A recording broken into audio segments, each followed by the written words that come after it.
வணக்கம் சந்திரா சஞ்சரிப்பேட்டை வியூவர்ஸ், எல்லாரும் நல்லா இருக்கீங்களா? எனக்கு இன்னைக்கு ரொம்ப ஹாப்பி. ஏன்னா இன்னைக்கு இந்த புது லென்த்தி வீடியோவோட உங்க கூட நான் ட்ராவல் பண்ண போகிறேன். இன்னைக்கு வீட்டில் பால் பாயாசம் எப்படி ஈஸியாக சிம்பிளாக பண்ணலான்றதை பார்க்கலாம். தேவையான அளவு திராட்சை முந்திரி எடுத்து வச்சுக்கோங்க. அதுக்கப்புறம் 1/4 கிலோ சர்க்கரை.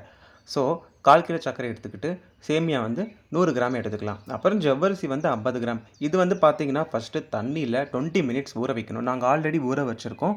அதை தான் வந்து இப்போ உங்ககிட்ட கேமராவில் காமிச்சிருக்கோம். இது ஆல்ரெடி ஊற வச்சு எடுத்த ஜவ்வரிசி, பட் அது வந்து அளவுகோல். ஓகேங்களா? அதுக்கப்புறம் 1 கிளாஸ் 1 டம்ளர் பச்சை பால், திக்கான பால், அதுக்கு ஈக்குவலாக 1 கிளாஸ் பச்சை தண்ணி.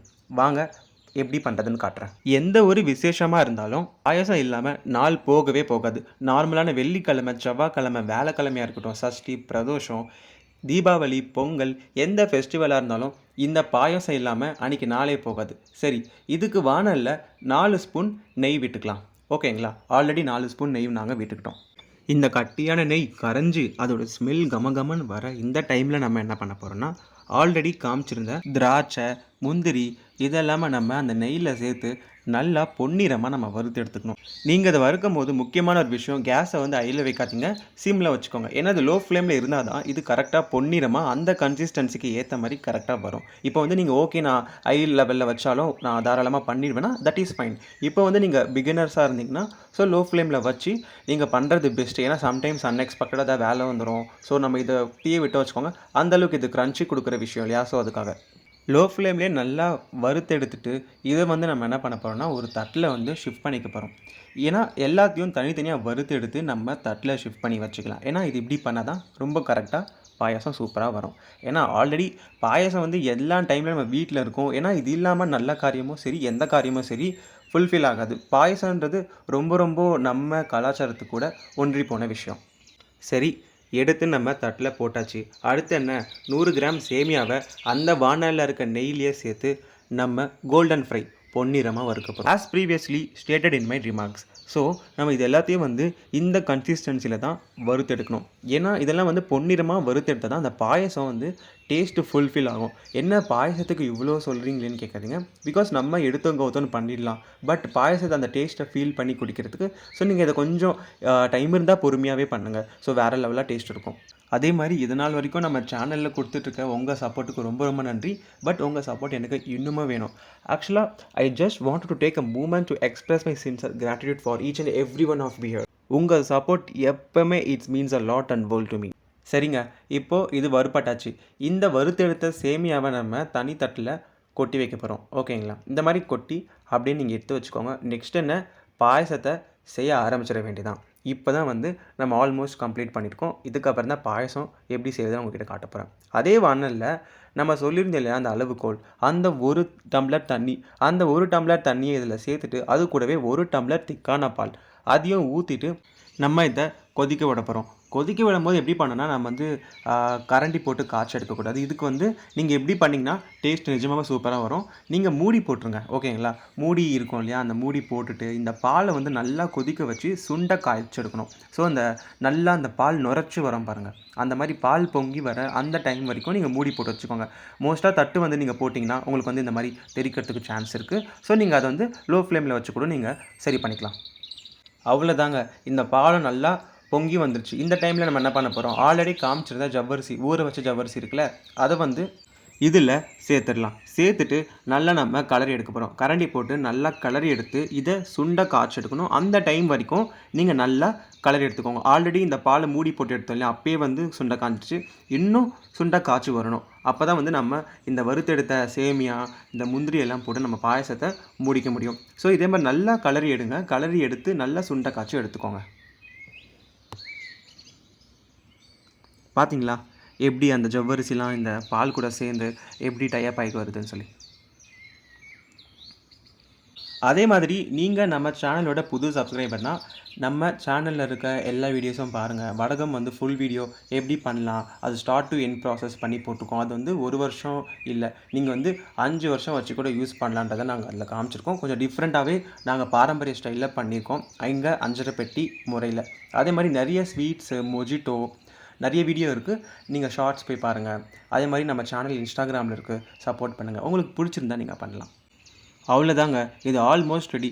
நல்லாவே சுண்ட காய்ச்சி வந்துருச்சு. இந்த டைமில் வந்து நீங்கள் ஜவ்வரிசிய எடுத்து நல்லா கையால நசுக்கி பாருங்க. நல்லா வெந்திருக்கா இல்லையான்னு சொல்லி. ஏன்னா நம்ம ஆல்ரெடி தண்ணீல ஊற வச்சுருக்கோம். இருந்தாலும் இந்த பால் கூட சேரும்போது நல்லா அது கூட சேர்ந்து ஊறணும் இல்லையா? ஸோ அதனால நீங்க செக் பண்ணிக்கோங்க. இது நல்லாவே கரெக்ட்டா வெந்து வந்துருச்சு. இந்த டைமில் என்ன பண்ண போறோம்? வறுத்து எடுத்த அந்த சேமியாவ நம்ம இதில சேர்க்க போறோம். நாங்க இப்போ சேர்த்தாச்சு. சேர்த்த பிறகு நம்ம இதில் கரண்டி போட்டு இந்த சேமியாவை நம்ம கலரி எடுக்க போகிறோம். எதுக்குன்னா ஆல்ரெடி ஜவ்வரிசி பாலோட ஊறி வந்துடுச்சு.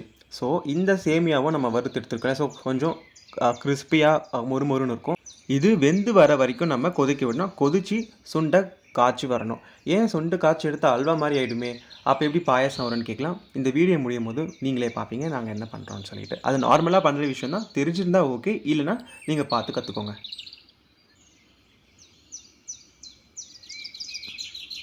சரிங்க.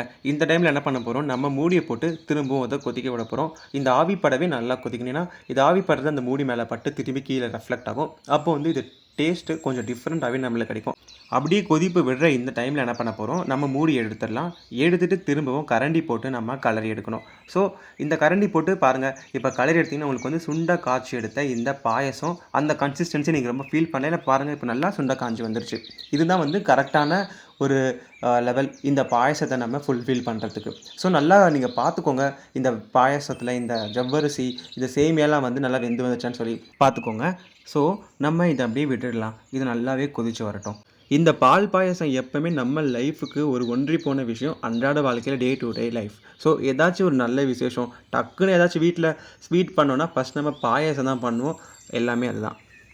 இப்போங்க இந்த பாயசத்துக்கு முக்கியமான ஒரு ஃபுல்ஃபில்லான விஷயம் ஏலக்காய் பொடி. இந்த ஏலக்காய் தூளை இதில் சேர்த்து நல்லா கரண்டி போட்டு இதை அப்படியே மிக்ஸ் பண்ணி இந்த பாயசத்தோட ஒன்றாக்கிடுங்க. இந்த ஏலக்காய் பொடி பாயசத்து கூட சேர்ந்து நல்லா ஒரு எவாப்ரேட் ஆகிற அந்த ஸ்மெல் இருக்கே, இட்ஸ் ஸோ ஹாசம். வீடு ஃபுல்லாக கமகமன் வணக்கம். அவ்வளோதாங்க, எல்லாமே கரெக்டாக வந்துச்சு. So you don't need to worry about it. This is the correct time to add this sugar. So இப்போ நம்ம ஆல்ரெடி காமிச்சிருந்த இன்க்ரீடியன்ஸில் சொன்ன 1/4 கிலோ சர்க்கரையை தாராளமாக இதில் தூவி விட்டுக்கலாம். இப்போ நீங்கள் சர்க்கரையை வந்து நீங்கள் தூவி விட்டு இது கூட திரும்பவும் ஒரு கலரணும். அந்த ப்ராசஸ் மட்டும் பண்ணிக்கோங்க. ஸோ இந்த சர்க்கரை வந்து இந்த பாயசத்தோட நல்லா ஒன்றி போகணும். ஸோ அந்த டைம் வரைக்கும் நீங்கள் நல்லா கலந்தெடுத்தீங்கனாலே இந்த சர்க்கரை இருக்குது அதெல்லாம் பாகாகி ஸோ இந்த பாயசத்தோட கலந்து வந்துடும். நான்லாம் எப்போவுமே எங்கள் வீட்டில் பாயசம் பண்ணும்போது இந்த கன்சிஸ்டன்சியில் இருக்கும் போதே ஒரு பவுலில் ஊற்றி அப்படியே நான் வந்து அல்வா மாதிரி சாப்பிட ஆரம்பிச்சிடுறேன். ஏன்னா அது டேஸ்ட் வேறு லெவலாக இருக்கும். சரி, நம்ம பாயசத்துக்கு போயிடலாம். ஆல்ரெடி வறுத்தெடுத்த முந்திரி திராட்சையை இதில் தூவி விட்டுக்கிட்டு ஸோ 2 கப்பு பாலை நாங்கள் திக்காக காய்ச்சி எடுத்துருக்கோம். ஸோ அந்த 2 டம்ளர் பாலையும் நம்ம இதில் ஊற்றிக்கலாம். ஓகேங்களா? ஊற்றிட்டு திரும்பவும் நல்லா கலரி எடுத்துக்கோங்க. அவ்வளோதாங்க, பால் பாயசம் நம்ம சந்திரா சஞ்சரிப்பேட்டி ஸ்டைலில், அதுவும் மெட்ராஸில் இப்படி தான் நாங்கள் பண்ணுவோம். ஸோ அது வந்து ரெடி ஆகிடுச்சு. இப்போது நம்ம இந்த பால் பாயசத்தை ஒரு கிண்ணத்தில் ஊற்றிக்கலாம். இந்த ஸ்மெல் நிஜமாக வேறு லெவலுங்க. இப்படி பண்ணிங்கன்னா டேஸ்ட் நிஜமாகவே அவ்வளோ சூப்பராக இருக்கும். நீங்கள் மறக்காமல் ட்ரை பண்ணி பார்த்து நம்ம கமெண்ட்ஸில் எப்படி வந்திருக்குன்னு நீங்கள் சொல்லலாம். நம்ம நார்மலாக பார்த்தீங்கன்னா அந்த மசாலா மிக்ஸ்லாம் இருக்கும், அந்த சேமியா மிக்ஸ்லாம் இருக்கும் பார்த்தீங்களா, இதெல்லாம் வாங்கி பண்ணுறது ஆக்சுவலாக அது அவசரத்துக்கு அர்ஜென்ட்டுக்கு ஃபட்டாஃபட்டா பண்ணணும்னா ஓகே, நம்ம பண்ணிக்கலாம். ஆனால் எப்போவுமே நம்ம கடையில் இந்த ரெடிமேட் மிக்ஸ் வாங்கி பண்ணுறது அந்த அளவுக்கு உடம்புக்கு நல்லதில்லை. ஏன்னா நம்ம வீட்லேயே நீங்கள் இந்த மாதிரி பண்ணிங்கன்னா நிஜமாகவே டேஸ்ட் வேறு லெவலாக இருக்கும். பார்த்தீங்களா, நாங்கள் எந்த மசாலாவும் எந்த மிக்ஸுமே நாங்கள் ஆட் பண்ணல. நார்மலாக நம்ம முன்னாடி ஒரு காலத்தில் எல்லாருமே இப்படி தான் பண்ணிகிட்டு இருந்தோம். பட் இப்போது ஜென்ரேஷன் எல்லாமே மாறி எல்லாமே மிக்ஸ் வாங்கி பண்ணுறது. புளியோகரை மிக்ஸாக இருக்கட்டும், லெமன் ரைஸ் மிக்ஸாக இருக்கட்டும், நம்ம எல்லாமே இப்போது பியூரான அந்த பாரம்பரியத்தை மறந்துட்டோம். நம்ம எதுவுமே இயற்கையாக பண்ணி சாப்பிட்டா அது உடம்புக்கு ரொம்ப நல்லது. அதை ஒரு ரிசல்யூஷனாகவே கண்டிப்பாக நம்ம எடுத்தாகணும். இப்போ இருக்க ஜென்ரேஷனுக்கு கண்டிப்பாக அது உதவும். ஸோ இது கூட குங்குமப்பூவை தூவி விட்டு நீங்கள் டேஸ்ட் பண்ணி பாருங்கள். அல்டிமேட்டாக இருக்கும். இந்த ஃபெஸ்டிவல் டைமில் வீட்டுக்கு வர ஃப்ரெண்ட்ஸ் நெய்பர்ஸாக இருக்கட்டும், என்ன மிக்ஸ் யூஸ் பண்ணீங்கன்னு கேட்பாங்க. நாங்கள் சொல்லுவோம் வீட்டில் இருக்க பொருள் வச்சு தான் பண்ணுவோன்னு சொல்லி. நிஜமாக நீங்கள் ட்ரை பண்ணி பாருங்கள். This will become more valuable for you over time. இந்த வீடியோ பிடிச்சிருந்தால் மறக்காமல் நம்ம சேனலுக்கு உங்கள் சப்போர்ட்டை கொடுங்க. Always thank you.